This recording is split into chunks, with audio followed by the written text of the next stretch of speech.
Hello guys, मेरा नाम है आदित्य और इस वीडियो में हम लोग देखने वाले हैं एनसीईआरटी साइंस बुक का चैप्टर 12 फिक्शन। तो क्लास 8 की एनसीईआरटी साइंस बुक का चैप्टर 12।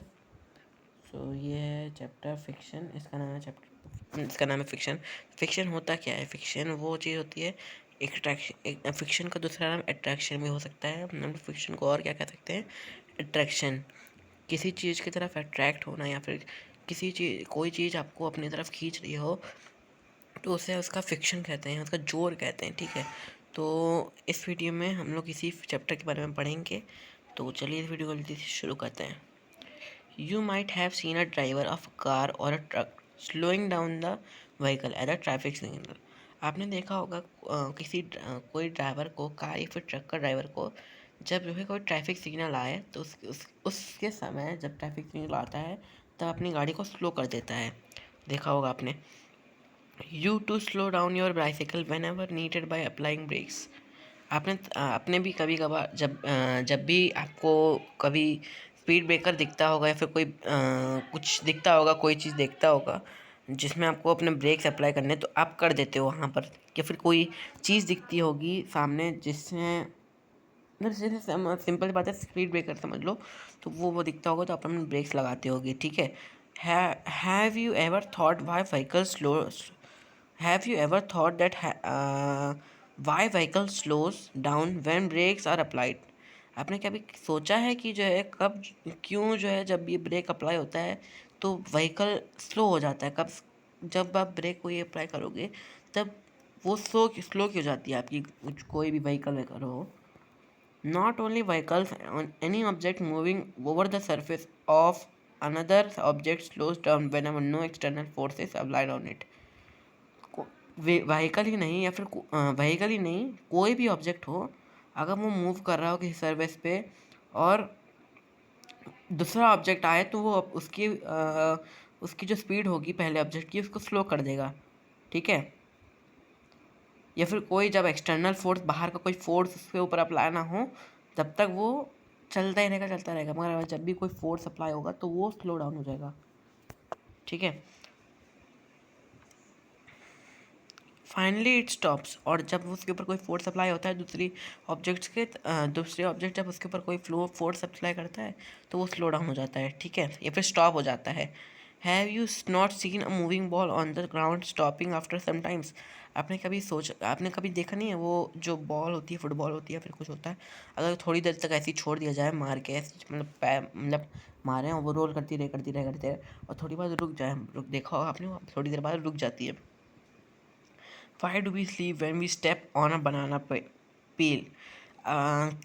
जब भी हम लोग जो है किसी बनाना पील पे पैर रखते हैं तो हम लोग स्लिप क्यों जाते हैं, फिसल क्यों जाते हैं? Is it difficult to walk on the smooth and wet floor?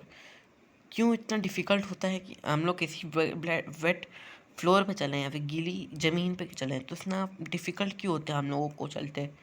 तो हम लोग आगे बढ़ते हैं। इस पिक्चर दिए है कि बनाना से एक लड़का फिसल जाता है।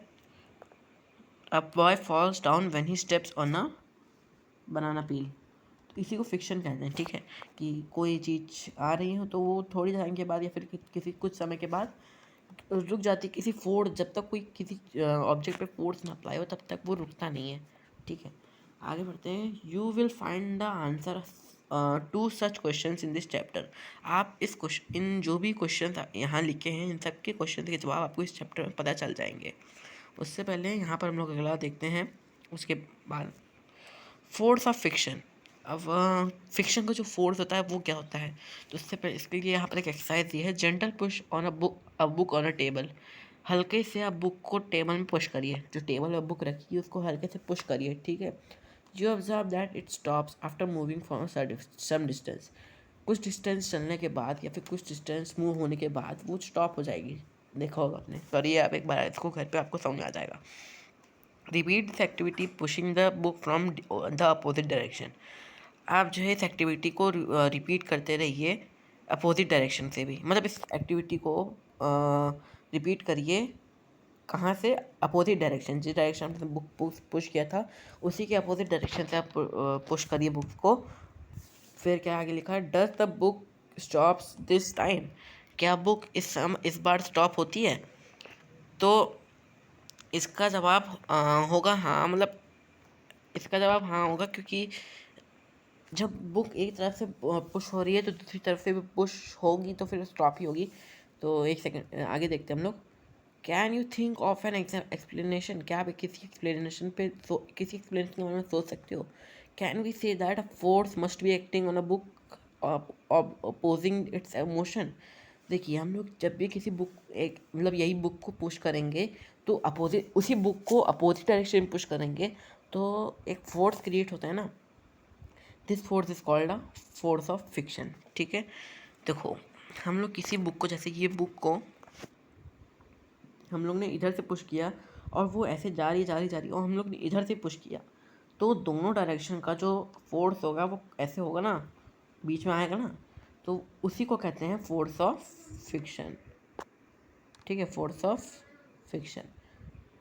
तो इसने दिखाया यहाँ पर एक तरह से एक बुक यहाँ पर रखा था तो उसने पुश किया और उसी बुक को जैसे पुश किया, तो वही दिखाया गया कि force of fiction, for fiction opposes fiction, fiction opposes relative motion between the surface of the book and the table.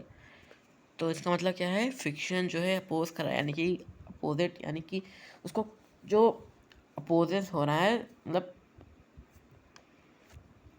Fiction opposes relative motion between the surface of the book and table. ठीक है, तो आगे बढ़ते हैं हम लोग इसमें।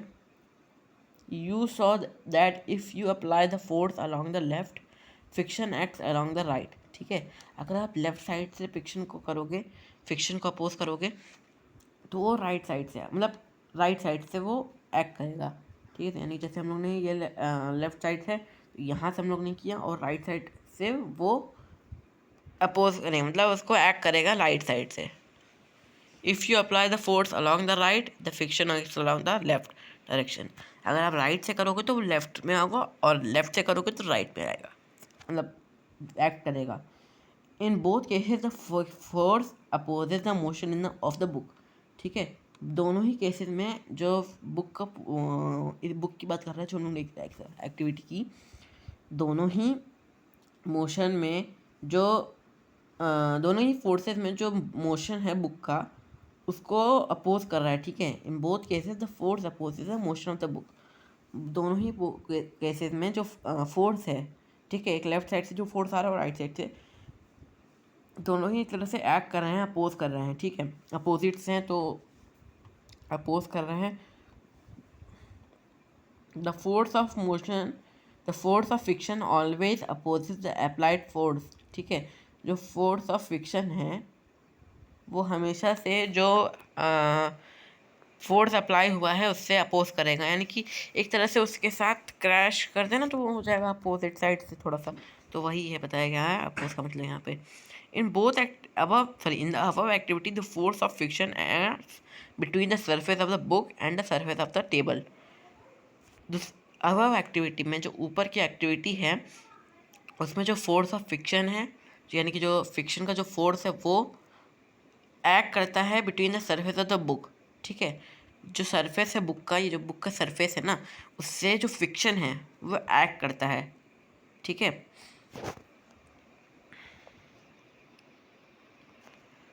आगे बढ़ते हैं।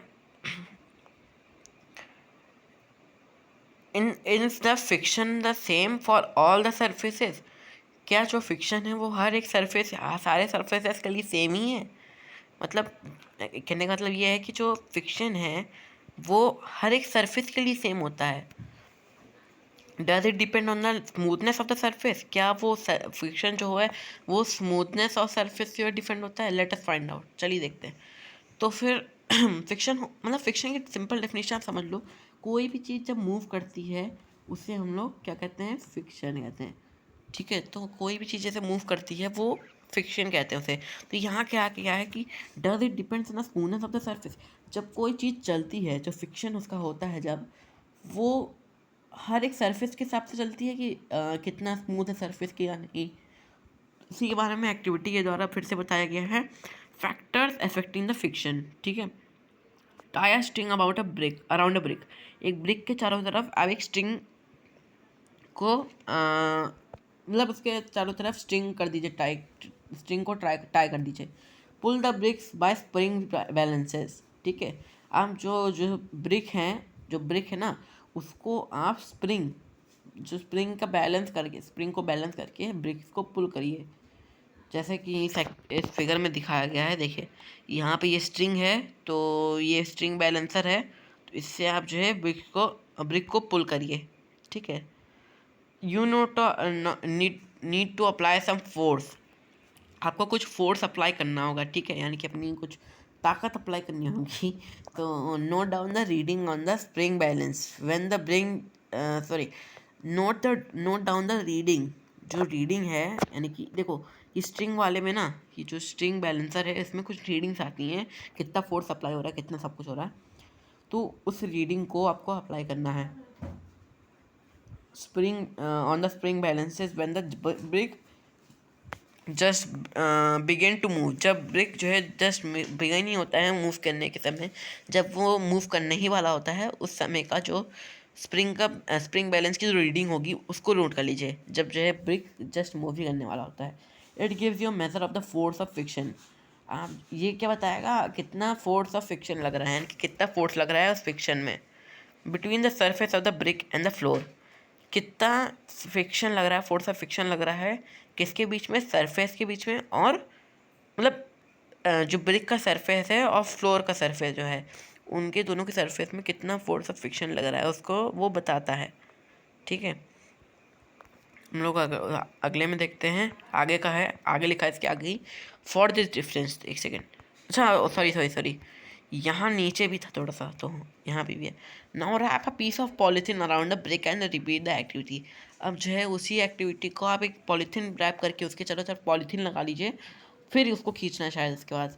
डू यू मतलब आप एक बार ऐसे नॉर्मल ब्रिक खींचिए, फिर उसके बाद उस स्ट्रिंग बैलेंसर से खींचिए, और जब देखिए मैं बताता हूँ इस एक्टिविटी में स्टार्टिंग में क्या लिखा था। इस एक्टिविटी में लिखा है कि आप एक स्ट्रिंग बैलेंसर ले लीजिए और एक स्ट्रिंग ले लीजिए और एक ब्रिक ले लीजिए, ब्रिक के चारों तरफ स्ट्रिंग बांध दीजिएगा और स्ट्रिंग बैलेंसर से आप उसको खींचिएगा, उस ब्रिक को खींचिएगा। जो जैसे ही ब्रिक मूव करने वाला होगा ना, उसका जो फोर्स होगा वो स्ट्रिंग बैलेंसर में रीडिंग के उसके हिसाब से, रीडिंग के हिसाब से नोट होता जाएगा, दिखाता जाएगा कितना फोर्स लग रहा है उसको खींचने के लिए, यानी कि उस फ्रिक्शन को करने के लिए कितना फोर्स लग रहा है, उसी को हम लोग फोर्स ऑफ फ्रिक्शन कहते हैं। तो उसी रीडिंग को आपको नोट कर लेना है, जब ब्रिक जस्ट मूव करने वाला होगा उसमें जो रीडिंग दिखा रही हो स्ट्रिंग बैलेंसर में, उसको नोट कर लीजिएगा, ठीक है। वो आपको मेजर दे देगा कि कितना फोर्स ऑफ फ्रिक्शन लग रहा है सरफेस के बीच में, किसके सरफेस के बीच में, ब्रिक के सरफेस के बीच में और फ्लोर के सरफेस के बीच में, ठीक है। अब आप इसके चारों तरफ पॉलीथीन रैप कर दीजिएगा, फिर उसके बाद उसको खींचेगा, ठीक है। एक बार नॉर्मल ब्रिक से, एक बार पॉलीथीन उसके ऊपर चारों तरफ लगा के, ब्रिक के चारों तरफ लगा के तब करिएगा इस एक्टिविटी को। क्या आपको कोई भी डिफरेंस दिखता है इनकी रीडिंग्स में? बोथ द स्ट्रिंग बैलेंसेस, जो उनकी स्ट्रिंग बैलेंसर की रीडिंग आएगी दोनों केसेस में, उनको देख के बताइएगा कि क्या डिफरेंस आपको दिख रहा है।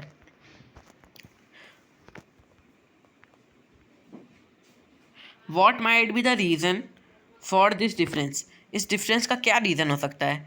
Repeat this activity by wrapping a piece of jute bag around the brick, अच्छा ठीक है, अलग अलग पहले पॉलीथीन से पहले नॉर्मल ब्रिक, फिर पॉलीथीन, फिर आप उसका उन दोनों का डिफरेंस देखिएगा, फिर उसके बाद उसी एक्टिविटी को ब्रिक के चारों तरफ आपको क्या कर देना है, जूट बैग चारों तरफ उसके रैप कर देना है।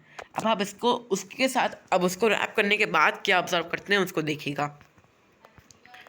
अब देखिए यहाँ स्ट्रिंग बैलेंसर के बारे में बताया गया है, स्ट्रिंग बैलेंस के बाद क्या के बारे में बताया गया है, spring balance is a device used for measuring the force, ठीक है। स्प्रिंग बैलेंसर ऐसा डिवाइस होता है जो यूज़ होता है measuring the force acting on a object, किसी ऑब्जेक्ट पे जो फोर्स अप्लाई हो रहा है उसको देखने में मदद करता है हम लोग को, ठीक है। It consists of coiled spring which gets stretched when a force is applied on to it, ये एक कॉइलेड स्प्रिंग मतलब इसके साथ एक कॉइलेड स्प्रिंग होती है। एक सेकेंड रुकिए मैं दिखाई इतना, तो यहाँ देखो इसके साथ एक कॉइलेड स्प्रिंग है, स्प्रिंग है which gets stretched when a force is applied to it. ये देखो इसके अंदर लगी है, ठीक है। जब आप फोर्स अप्लाई होता है तो ये स्ट्रेच होने लग जाती है, ठीक है। Stretching of the spring is method by a pointer moving on the graduated scale, ठीक है। जो स्प्रिंग की मेजरमेंट कहाँ से होती है, जब वो स्ट्रिंग स्ट्रेच होती है, वो मेजर होती है, मेजर की जाती है किसके द्वारा, पॉइंट के द्वारा। जो पॉइंट होता है ना वो मूव करता रहता है, जब जैसे जैसे स्ट्रिंग खींचेगी वैसे वैसे वो पॉइंट भी मूव करता रहेगा। तो ये पॉइंट है ना, ये जो पॉइंट है ये मूव करता रहता है और ये स्ट्रिंग है। तो ये स्ट्रिंग जैसे जैसे मूव करेगी वैसे वैसे वो पॉइंट भी मूव करेगा। इससे हम लोगों को जिस जिस उस पे आएगा, जिस नंबर पे आकर रुकेगा वो रीडिंग हो जाती है, ठीक है। The reading of the scale give the magnitude of the force, ठीक है। ये देखो ग्रेजुएटेड स्केल का मतलब यही है जो स्केल लिखी है। The reading on the scale gives the magnitude of the force. जो मैग्नीट्यूड है फोर्स का वो आपको उस पे दिख जाएगा, उस स्केल पे आपको दिख जाएगा। सो गाइस इसमें हम लोग पढ़ने वाले हैं आगे अगला एक्सरसाइज, सॉरी एक्टिविटी, जिसका नाम है एक्सरसाइज, अबे बार बार एक्सरसाइज निकल रहा है। Activity 12.3 make an inclined plane on a smooth floor और ऑन अ टेबल। किसी इंक्लाइंड प्लेन प्लेन यानी कि एकदम जो होता है ना एकदम तिरछा प्लेन हो, उसमें एक स्मूथ फ्लोर बनाइए या फिर टेबल पे एक ऐसा कोई सरफेस बना के उसमें स्मूथ फ्लोर बना दीजिए, ठीक है। किसी टेबल पे या फिर किसी इंक्लाइंड प्लेन पे एक स्मूथ वो बना दीजिए, smooth floor. You may use a wooden board supported by bricks. आप यूज़ कर सकते हो इंक्लाइन दिखाने के लिए, आप एक वुडन बोर्ड ले सकते हो, किसकी एक ब्रिक्स लगा दो और ब्रिक्स के ऊपर उसको उस वुडन बोर्ड को फैला दो, तो हो जाएगा ना इंक्लाइन टाइप का। या फिर बुक्स रख दो और उस वुडन बोर्ड को उनके ऊपर से उसके ऊपर लेटा दो, तो वो हम इंक्लाइन टाइप का हो जाएगा। बस आपको कोई प्लेन चीज़ ही चाहिए। Put a mark with a pen at any point A on the incline plane. कोई पॉइंट ए ले लो आप, ठीक है। मैं बताता हूँ आप लोगों को, जैसे ये है और ये तो मैं बताना चाह रहा था ना, यहाँ पर आप बुक रख दो, ठीक है। ये बुक रख दो और ये वाला आप वो रख दो, पूरा का पूरा वो जो आपका वुडन होगा, वुडन क्या था यार, हाँ वही जो वुडन बोर्ड होगा उसको रख दो। तो जो वुडन बोर्ड होगा उस पर एक पॉइंट ए रख दो, ठीक है। Now let a pencil move down for this point.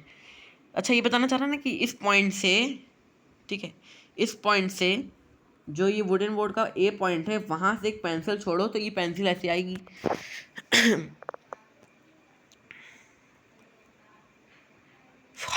how far does it moved on the table before coming on to rest।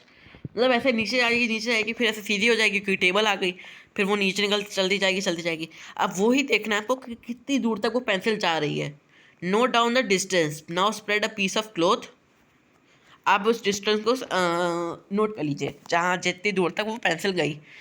अब एक क्लॉथ का पीस, मतलब एक क्लॉथ स्प्रेड कर दीजिए उस पर ही, टेबल पे ही, ओवर द टेबल पे ही उस एक क्लॉथ का वो स्प्रेड कर दीजिए, क्लॉथ स्प्रेड कर दीजिए उस टेबल पे।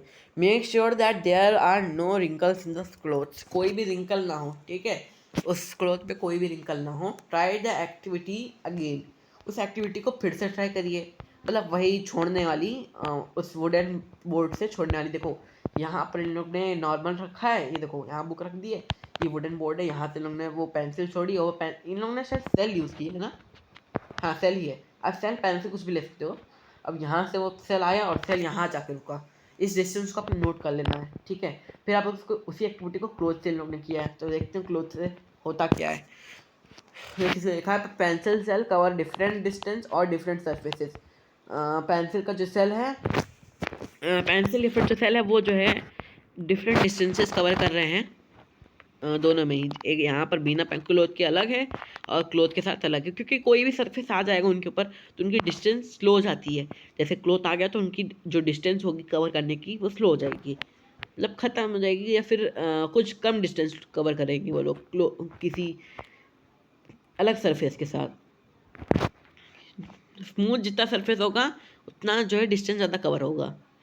Repeat this activity bye spreading a thin layer on a sand over the table, maintain the same slope through out the activity. तो इन्होंने लिखा है एक बार आप जो है नॉर्मल करना, फिर क्लोथ के साथ करना, फिर उसके बाद एक सैंड बिछा दो, उस पर करो लेयर ऑफ सैंड, ठीक है, सैंड की लेयर बिछा के उस पर करो। तो आपको फिर उसके बाद एक्टिविटी में क्या आया है वो सब आपको बताना है, ठीक है। तो कितना डिस्टेंस कवर किया, in which case is the distance covered the minimum, किस में कम डिस्टेंस कवर किया गया है होगा। मेरे ख्याल से सैंड होगा, क्योंकि मैंने एक्टिविटी तो परफॉर्म नहीं की। तो आप करके बताना कि क्या है, कमेंट्स बताना जाके। Why is the distance covered by the pencil cell different every time, क्यों जो है पेंसिल का जो सेल है, पेंसिल सेल जो है वो हमेशा डिफरेंट डिस्टेंसेस क्यों कवर कर रहा है हर समय। ट्राई टू रीजन वाई, अब रीज़न दो, क्योंकि हर सरफेस के हिसाब से डिस्टेंस कवर किया जा सकता है किसी ऑब्जेक्ट के द्वारा, ठीक है। डिस्कस द रिजल्ट, अब रिजल्ट को आप डिस्कस करना, ठीक है। तो रिजल्ट जो अगर आप ट्राई करते हो तो बताना जल्दी से जाके कमेंट्स में कि क्या क्या रिजल्ट आया नॉर्मल वाले में, कपड़े वाले में और सैंड वाले में। Does the distance cover depend on the nature of the surface on which the cell moves, क्या जो डिस्टेंस कवर हो रहा है वो जो जिस सरफेस के ऊपर मूव हो रहा है उसके नेचर में डिपेंड होता है, यानी कि जो सरफेस का नेचर है उस पर वो उस सेल का डिस्टेंस डिपेंड होता है।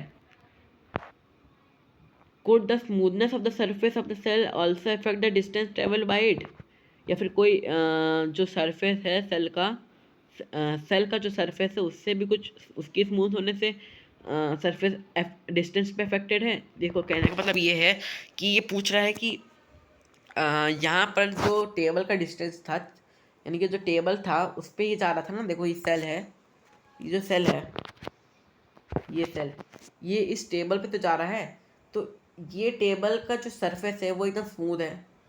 तो वो कह रहा है कि इस पे देखो यहाँ कपड़ा बिछा दिया गया है, तो वो कह रहा है कि अलग अलग सरफेस पे अलग अलग डिस्टेंस इसकी वजह से कवर हो रहा है कि सरफेस अलग है इसकी वजह से, या फिर जो सेल का सरफेस है उसकी वजह से। ये जो सेल है, ये जो सेल ये जो सेल है उसका जो सरफेस है उससे कुछ डिस्टेंस का प्रॉब्लम है। क्यों इतना डिस्टेंस कम आता है, ज़्यादा आता है, कभी कम आता है, तो ऐसे क्यों हो रहा है ये तो आपको एक्टिविटी करने में पता चलेगा कि इसमें। मेरे ख्याल से सैंड वाले में ज़्यादा है पॉसिबिलिटीज़ हैं,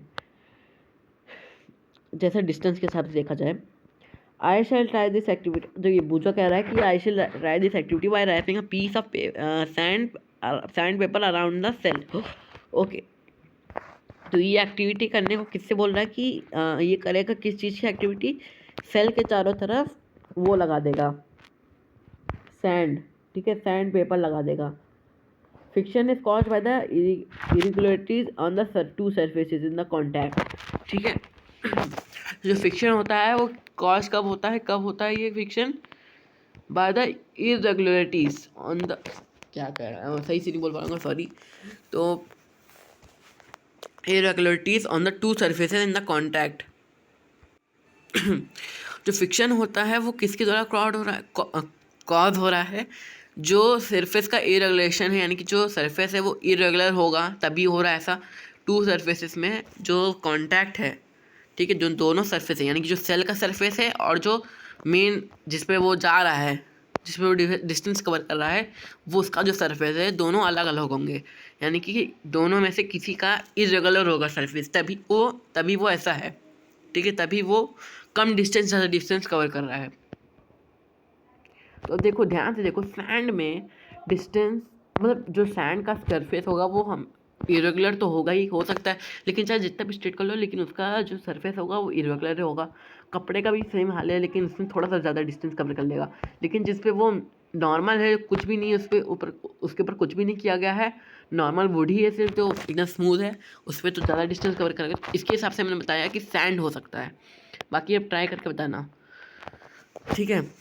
आगे बढ़ते हैं। Even though surface which appears very smooth have a large number of minute irregularities on them, ठीक है। इवन दोस मतलब तब भी जो सरफेस हैं वो अपीयर होते हैं बहुत ही ज़्यादा स्मूथ, ठीक है। जो सरफेस स्मूथ अपीयर होते हैं has a large number of minute, irregularities on them, ठीक है। उनके पास ज़्यादा,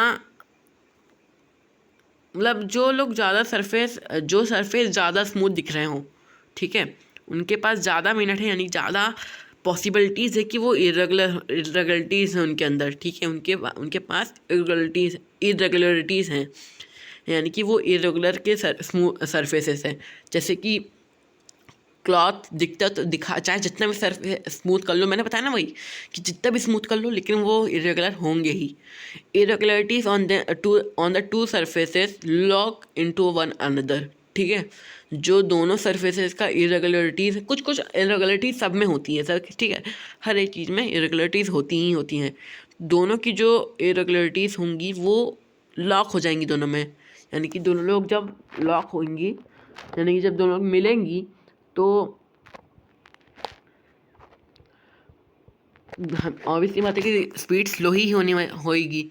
व्हेन वी, देखो मैं बताता हूँ, ये है आपका सरफेस, ठीक है।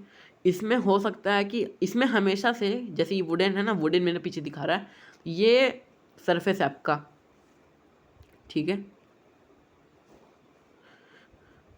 ये आपका सरफेस है, ये जो है इरेगुलर है, हल्का, हमारे ऑब्वियसली बात है, इसने बताया कि हर एक सरफेस, जो सरफेस एकदम स्मूथ दिखता है उसके ज़्यादा चांसेस हैं कि वो इरेगुलर हो।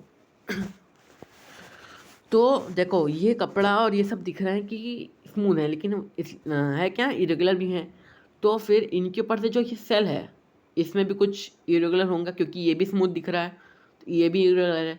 तो इसका देखो ये इरेगुलर और इसका जो ये इरेगुलर है, तो ये दोनों बीच में लॉक हो जाएंगे, तो ये लॉक होने के कारण इनकी स्पीड स्लो हो जाएगी। यही चीज़ इसमें बताना चाह रहा है वो। We have to apply a force to overcome interlocking. हम लोगों को फोर्स लगाना पड़ता है जिसकी मदद से इनकी जो इंटरलॉकिंग है वो कम हो सके, ठीक है। हम लोग फोर्स लगाएंगे तभी जो है इनकी जो इंटरलॉकिंग होगी वो कम होगी on the rough surface, on rough surfaces, जो रफ सरफेसेस हैं उन पे। So the force of the fiction is greater, sorry the force of fiction is greater. जो फिक्शन होगा, जो फोर्स ऑफ फिक्शन रहेगा वो ग्रेटर होगा रफ सरफेस में, ठीक है। देखो मेरे कहने का मतलब इसमें है क्या, इसमें ये है कि जहाँ पर, ठीक है, जहाँ पर रफ सरफेस होगा, ठीक है, वहाँ ऑब्वियसली बात है कि रफ सरफेस है तो इरेगुलरिटीज उसके अंदर तो होंगी ही होंगी, ठीक है। इरेगुलरिटीज है तो इंटरलॉकिंग होगी दो ऑब्जेक्ट्स के बीच में, जो इंटरलॉकिंग होगी तो हम लोग को ऑब्वियसली बात है फोर्स लगेगा ही लगेगा। तो यही सेम चीज़ यहाँ पे भी अप्लाई हुई है, मतलब यहाँ बताया गया है कि ये देखो जितना भी वाइट वाइट पार्ट है ना, वाइट वाइट पार्ट, ये है सरफेस ऑफ द बुक, ठीक है। और जितना भी ब्राउन ब्राउन पार्ट है वो क्या है, वो है सरफेस ऑफ द टेबल। तो देखो कैसे इंटरलॉक कर रहे हैं ये लोग, ये देखो यहाँ पर है ना, बुक और टेबल का बताया गया, जो मैंने स्टार्टिंग वाली एक्टिविटी में बताया था 12.1 में। तो आके देखते हैं हम लोग। we see that the fiction is caused by a interlocking of irregularities, ठीक है। जो फिक्शन होता है, हम लोगों ने देखा कि जो फिक्शन होता है वो किसके द्वारा कॉज्ड होता है, interlocking of the irregularities in the two surface. दो सरफेसेस के बीच में इंटरलॉकिंग जब हो तब उसे हम लोग फिक्शन कहते हैं, ठीक है। दो सरफेस के बीच में जब इंटरलॉकिंग हो तो हम लोग को फोर्स अप्लाई करते हैं, और फोर्स ऑफ फिक्शन वैसे पता लगेगा ही लगेगा, ठीक है, किसी सरफेस को मूव करने के लिए, किसी ऑब्जेक्ट को। It is obvious that the force of fiction will increase if the two surface are pressed harder. अगर दो सरफेस हम लोग हार्डली प्रेस करें तो फिर ऑब्वियस बात है कि वो जो फिक्शन होगा वो इंक्रीज हो जाएगा, ठीक है। जो फिक्शन है वो इंक्रीज हो जाएगा जब हम लोग हार्डली ट्रू सरफेस को, यानी कि टू सरफेसेस को प्रेस करें harder. You can experience it dragging a mat when nobody is sitting on it. जब उसे कोई नहीं बैठा है तब आप उसको एक ड्रैग करके देखो, तो जब कोई पर्सन नहीं बैठा है उस समय ड्रैग करके देखो, और जब कोई पर्सन बैठा है तब उसको ड्रैग करके देखो, दोनों में थोड़ा अंतर दिखेगा। You have to push on the box to keep it moving. देखो यहाँ पर हम लोग को बॉक्स को पुश करना रहता है जब तक मूव नहीं होता था। Recall your experience experience when last time you moved a heavy box from one place to another. आप अपने एक्सपीरियंस को रिकॉल करो जब आप लास्ट टाइम एक हैवी बॉक्स को एक प्लेस से दूसरी प्लेस तक मूव किए हो. If you have no such experience get the experience now. कह रहा है कि अभी तक आपको कोई एक्सपीरियंस नहीं है तो आप जाके इस एक्सपीरियंस को ले भी लो. Get the experience. हाँ, what is easier to move the box from rest or to move it when it is already in motion. कौन सा ईजी है कि जब वो एक रेस्ट पोजीशन पे है या फिर वो उसके साथ कोई मोशन हो रहा हो या फिर वो कभी कहीं चल रहा हो. तो अब ऐसी बात है कि जो रेस्ट पोजीशन पे है वही ज़्यादा आसान होगा. The force required to overcome fiction at an instant an object start moving from rest is a measure of static fiction. अब देखो स्टैटिक फिक्शन के बारे में बताएंगे यहाँ पर. ठीक है. The force required to overcome एक सेकेंड. द फोर्स रिक्वायर्ड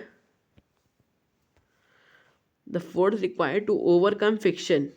जो फोर्स रिक्वायर्ड होता है हम लोगों को फिक्शन को लाने के लिए at the instant an object start. जब जो है एक इंस्टेंट ऑब्जेक्ट स्टार्ट होता है. इंस्टेंट ऑब्जेक्ट मतलब इंस्टेंट मतलब समझ लो इंस्टेंट क्या होगा. इंस्टेंट यानी कि अचानक से जो कोई ऑब्जेक्ट स्टार्ट होता है moving from the rest position है. मतलब जैसे कोई ऑब्जेक्ट ऐसे रेस्ट पोजीशन पे है. ठीक है. जैसे कोई बॉक्स है वो एक रेस्ट पोजीशन पे है. ये बॉक्स नहीं सर्कल है तो ये बॉक्स रेस्ट पोजीशन पे है. हम लोग किसी को अचानक से मूव करना लग जाए इस पर फोर्स लगाना लग जाए तो इसको फिक्शन में लाने के लिए यानी इसको मूव करवाने के लिए जो हम लोग फोर्स लगता है उसको जो हम लोग फोर्स लगता है उसी के मेजर्स को क्या कहते हैं हम लोग स्टैटिक फिक्शन. इसी चीज़ को हम लोग क्या कहते हैं स्टैटिक फिक्शन. यानी कि जो हम लोग को फोर्स लगता है कि रेस्ट ऑब्जेक्ट को फिक्शन में लाने के लिए उसे हम लोग स्टैटिक फिक्शन कहते हैं. ये इंपॉर्टेंट है. ठीक है. स्टैटिक फिक्शन क्या हो सकता है ये पूछ सकते हैं एग्जाम में. On the other hand the force required to keep the object moving with the same speed is a method of sliding fiction. ठीक है. ये भी इंपॉर्टेंट है. स्लाइडिंग फिक्शन क्या होता है. दूसरी तरफ देखा जाए तो फोर्स जो हम लोग को फोर्स लगता है किसी ऑब्जेक्ट को एक जगह रोकने के लिए. ठीक है. जो ऑब्जेक्ट मूव कर रहा है उसको हम लोग को एक जगह रोकना है सेम स्पीड में. एक वही जो स्पीड है उसी को उस स्पीड को हम लोग को रोक देना है. उसे हम लोग क्या कहते हैं स्लाइडिंग फिक्शन. यानी ये कोई ऑब्जेक्ट जैसे मूव कर रहा है ऐसे. ठीक है. ऐसे मूव कर रहा है इसको हम लोग को रोक देना है तो ये रोकने को हम लोग क्या कहते हैं स्लाइडिंग फिक्शन. उसी सेम स्पीड पे हम लोग को उसको रोकना है. When the box starts sliding, the contact points on its surface when the box starts sliding, जब बॉक्स जो है स्टार्ट करता है स्लाइड करना, the contact points on its surface, जो कॉन्टैक्ट पॉइंट होता है जहाँ पर वो बॉक्स कॉन्टैक्ट कर रहा है किसी उस सरफेस के साथ, do not get enough time to lock into the contact points of the floor. क्या कह रहे हैं मुझे कुछ do not get enough time to lock into the contact point of the floor. जब कोई भी बॉक्स स्लाइड करना शुरू करता है. ठीक है. स्लाइड करना शुरू करता है जो कॉन्टैक्ट पॉइंट होता है फ्लोर पे वो मतलब सरफेस पे कॉन्टैक्ट पॉइंट सरफेस उसके सरफेस पे जो कॉन्टैक्ट पॉइंट है वो उतना टाइम नहीं ले पाता कि वो लॉक कर सके अपने आप को फ्लोर के कॉन्टैक्ट से. ठीक है. यानी कहने का मतलब ये है कि जो फ्लोर है और जो सरफेस का ऑब्जेक्ट का सरफेस है उन दोनों को लॉक करने के लिए. ठीक है. उन दोनों को लॉक करने के लिए दोनों के सरफेस इतना टाइम नहीं ले पाते हैं कि वो दोनों लॉक कर सकें. ठीक है. एक दूसरे के अंदर लॉक कर सकें.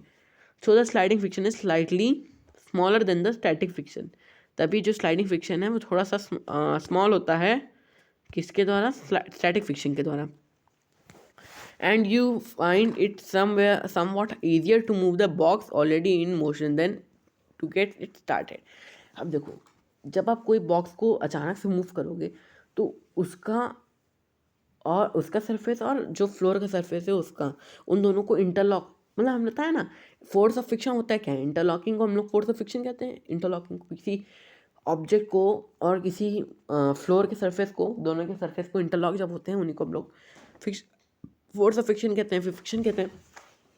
ठीक है, तो तो फिर हम लोग को जब किसी ऑलरेडी मोशन वाले बॉक्स को हम लोग मूव करने की कोशिश करें तो वो आसान होता है, क्योंकि उनके बीच में और पहले से इंटरलॉकिंग रहती है। लेकिन जो हम लोग स्टार्टिंग में मूव करना शुरू करें और अचानक से हम लोग मूव करना शुरू करें, उनमें इंटरलॉकिंग होने में टाइम लगता है। ठीक है, फ्रिक्शन अननेसेसरी एवल एवल बना दिया इसको तो यार। तो इस टॉपिक को, ये टॉपिक बड़ा है यार, तो इसको हम लोग अगले वीडियो में कवर करते हैं। इस पार्ट के लिए बस इतना ही रखते हैं, इसको हम लोग अगले पार्ट में कवर करेंगे। तो अगर अच्छा लगा तो लाइक करिए, चैनल को सब्सक्राइब करिए और मैं मिलता हूँ आप लोगों को अगले वीडियो में। Thanks for watching.